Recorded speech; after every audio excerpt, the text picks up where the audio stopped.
I'll tell you a little bit about my story. When I was 16 years old, living in New Zealand, I was a very healthy, active 16-year-old. I did ski racing and water polo, and I was a surfer. Most people in New Zealand are very active. And I thought that life was amazing. And then I tore my knee, and I needed a knee reconstruction and ACL. So I had the surgery, and a few weeks after the surgery, I started having stomach pains. And I didn't really know what the stomach pains were, but I tried to ignore it and carry on with life. But unfortunately, the stomach pains started getting worse, and I noticed I had to start going to the bathroom more. So I didn't really want it to affect me. I tried to ignore it, but it got so bad I had to tell someone. I told my mother, and she sent me to the family doctor. At the family doctor, he told me that I might have been anorexic, or maybe I had hemorrhoids, and I was so embarrassed, so I went home. For the next 8 months, the pain got worse and worse. So the stomach pain so bad that I would sometimes pass out. Vomiting. My hair started falling out, I lost more weight. I was always in pain. I had to stop school, I stopped all my sport, I stopped socialising. I became a complete recluse. I was too afraid to leave the house because I was going to the bathroom up to 40 times a day. I had fissures so deep that I couldn't even sit down. I had to lie down. I was always in pain. So finally, after 8 months of going back and forth to the doctor, telling the doctor, I'm not anorexic, I'm sick, he sent me to a gastro doctor. And the gastro doctor sent me for a colonoscopy, and he said, drink this liquid. So I drank the liquid, worst liquid in my life, Valbred. I vomited and vomited, but it still worked. And so I ended up purging everything. I was in so much pain I thought I was going to die. I had the colonoscopy, I climbed up on the bed, and the sedative that they gave me wasn't strong enough, so I felt the whole thing scream the whole time. A few days later, I met again with the surgeon, and he told me that I had Crohn's disease. I'd never heard of it. He said Crohn's disease is a debilitating bowel disease. You will be sick for the rest of your life. You will not socialise, you may never get married, you probably won't have children. I was only 16. So I was sent with Pentasa and told, go. So my life got so much worse after that, once he told me that. I told him it's not going to happen, but I got very sick. So I was in and out of hospital, and then I was put in hospital permanently. I was fed through an IV, through a tube. I was on IVs. I was given steroids, so my face was very fat. My body was very skinny. I weighed 35 kg. I had bed sores all over me, spine was sticking out. And the doctors used to just come in every day and speak over me, wouldn't look at me, say, very, very sick. And I'd say, hello, I'm a person. Hello. And so it was very terrible times. My family were always praying for me, hoping that there would be a miracle. So as I was lying in bed and I was getting the steroids and the Pentasa, I was very sad, obviously, and spending a lot of time in hospital. And my friend was actually, a young friend, same age as me, had moved to Australia. She was 16, and she had gone to Australia, and she decided to go and pray for me at a church that she knew that there were some good things happening. So she hitchhiked because she didn't have a car, and she got picked up by a family, and they said, where are you going? She said, I'm going to a church to pray for my friend.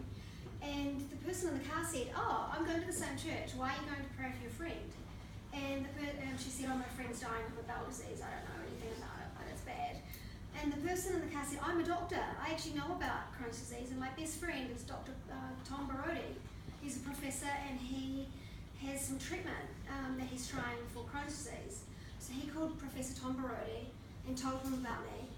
And Professor Tom then called my family and spoke to my mother and explained that he had a therapy called anti-MAP therapy that he was trialling for people with Crohn's disease who had tried everything. So all the information was sent to New Zealand, And we looked through the information and decided that's what I wanted. I wanted it, I would stop at nothing. I had nothing else. I was told I had to have a permanent colostomy, and I said no way, I wanted to try something. So I had all the information, and I organised a meeting with 4 gastro doctors, and it was myself and my mother and a family friend doctor, a GP. And we met in a room a little bit like this, and I gave them all the information, and I said, this is the treatment, and I would really like to please go on it.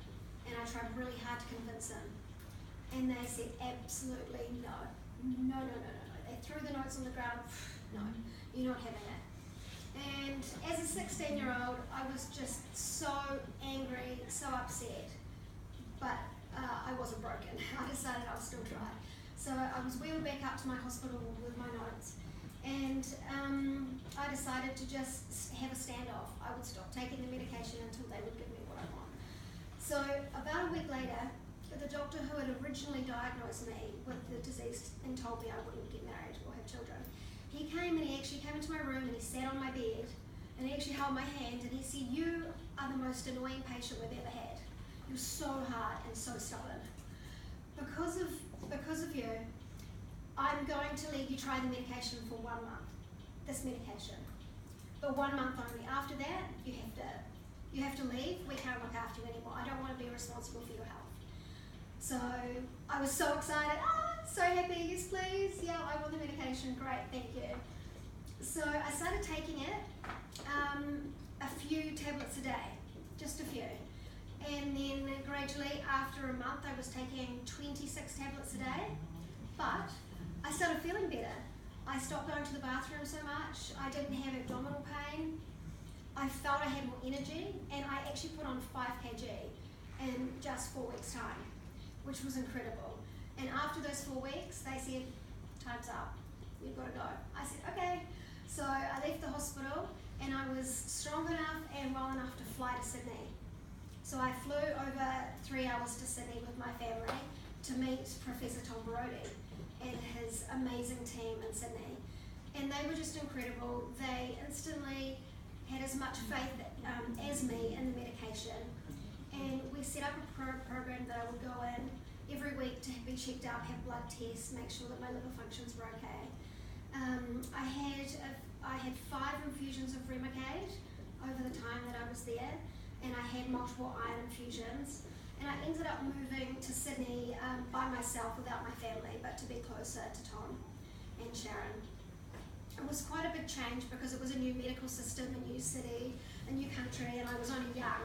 But my health improved, life became amazing again, so it was fantastic. And the only side effect I had from the anti-MAP therapy, I was told there was going to be many bad side effects, but the only side effects I had was I had very dark skin. So I was tanned all over, always, beautiful tan. I also had pink tears, I also had pink urine, and pink sweat, so everything was pink. Yeah, it was a cute, nice colour. So after that, I was so well, I moved back to New Zealand, and I decided to do my dream job of being a ski instructor, teaching skiing. So I was having an incredible time teaching skiing, and my bowel was healing really rapidly, but because of this, I started getting some strictures. And the strictures then caused a fistula, and then from the fistula I got an abscess. So I was rushed into hospital with this abscess and I needed to have emergency surgery. So unfortunately, even though my bowel was doing so well, I still had to have a temporary colostomy so that the abscess could drain. And at the time I was so upset, but I actually got better really quickly and learned to live life with a bag very easily. I moved back to Sydney to get some bowel stretching procedures to keep my bowel from closing, and after a year I had a reversal and I continued on the anti-MAP therapy. So after that I went back to New Zealand. I met my husband who's sitting over there, Liam, and we travelled the world together, teaching surfing and skiing, and life was incredible, and no one ever knew that I'd been sick. I had no pain, no looking for bathrooms, no vomiting, nothing. The only giveaway was my massive backpack of medication I had to carry everywhere I went, because each time I would go, I'd go for sometimes 8 months at a time. So my backpack was just huge and I always had to go through customs and explain. So life was amazing. And a few years later we moved back to New Zealand and I got pregnant easily after we got married with our first baby, which was a miracle. I was told I couldn't have children, got pregnant easily. So the pregnancy was great. I had a very small baby. I'm quite small anyway, so I probably was going to have a small baby. And a little girl called Bella, and she came out 4 pounds, very dark skinned, very dark. I stopped taking the medication when I found out I was pregnant, but she was still very brown. And when I started breastfeeding, I had bright pink breast milk. And that breast milk stayed bright pink for a whole year. So they would take the breast milk away, test it, what's in it, bleed it, no, they couldn't work it out. I knew. Anti-MAP therapy. So that was wonderful. And then 2 years later, got pregnant again easily. So I had a son named Kobe. He was a little bigger, he was 5 pounds. Both children I had cesareans, and everything was just incredible. So it was, my life was the life that I knew I would have, and I was so grateful for the anti-MAP therapy. A few months after my son was born, because of the cesarean, I had a blood clot and I ended up back in hospital having to have surgery. But at exactly the same time I was in hospital, there was a 7.3 magnitude earthquake in my city of Christchurch, and the whole city fell to the ground and 183 people were killed. The hospital basically fell down, apart from it was on rockers. So I was okay and managed to escape out the fire exit. And my family and I were sent over to Sydney, and I ended up having a surgery over in Sydney, and we ended up staying in Sydney for 4 months, and I stayed in touch with Tom, but I had no Crohn's disease symptoms, which is amazing. I was sent after 4 months back to New Zealand so we could rebuild our life, and I've been back in New Zealand ever since. And I've since taken the anti-MAP therapy when I started when I was 16. I was on it for 9 years. I have now been off any drugs for 9 years. I've never had any steroids, I've never had anything for Crohn's disease whatsoever for 9 years. So I'm very, very grateful for finding Tom Barudi and finding the medication that I believe has saved my life. It was, for me, it was not just a medication, it was a light at the end of the tunnel. I had no other light. It was hope that I didn't have. So I hope that people in the future get the opportunity that I got the opportunity to have to take this therapy if they feel like anything else doesn't work for them. It has been the best thing that I've ever done in my life, and it's given me now the opportunity to travel to Israel and speak to people about it.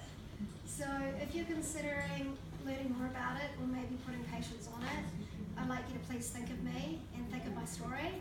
And if it can just happen for one person, it could happen for many. So.